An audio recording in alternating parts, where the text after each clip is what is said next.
Because I mean, I've been to Genesee Center, which is fantastic and it's very well attended. I've driven down 17th, and they've got the new BRT. So I recognize that LRT is one issue, but where else is the community lacking in your view? Why do you feel it's disadvantaged? So for the community space, as you've mentioned, so for example, if you look in the Northeast, anything north of McKnight, which is Ward 5, the only communities that have a community center are Castridge and Falconridge.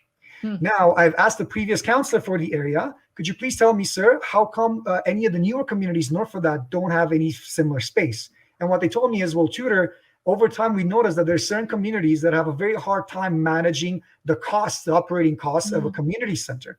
So what they thought would be a good compromise was to build something like the Genesis Center that kind of has this public-private partnership where it operates in multiple ways, but at the same time offers spaces to those community association. And in this way, you kind of have a multi-purpose space, right? And it allows the finances to work better. Now, I think this is a very good compromise. I have no problem with this idea.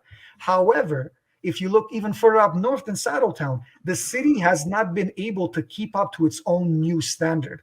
And what I mean by that is it has built Skyview, which is a very high density neighborhood, a lot of apartments. It has built Redstone. It's really building up Cityscape and Cornerstone. And there's no facility like that as of yet.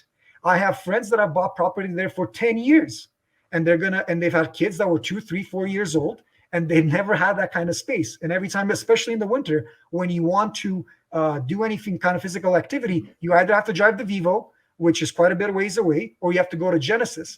And the road infrastructure is so poor that your only option is Métis. So you waste a lot of time, and the distance is quite big for you to get there. Now, the current council has approved 5 new facilities, I think at $170 million, the finances.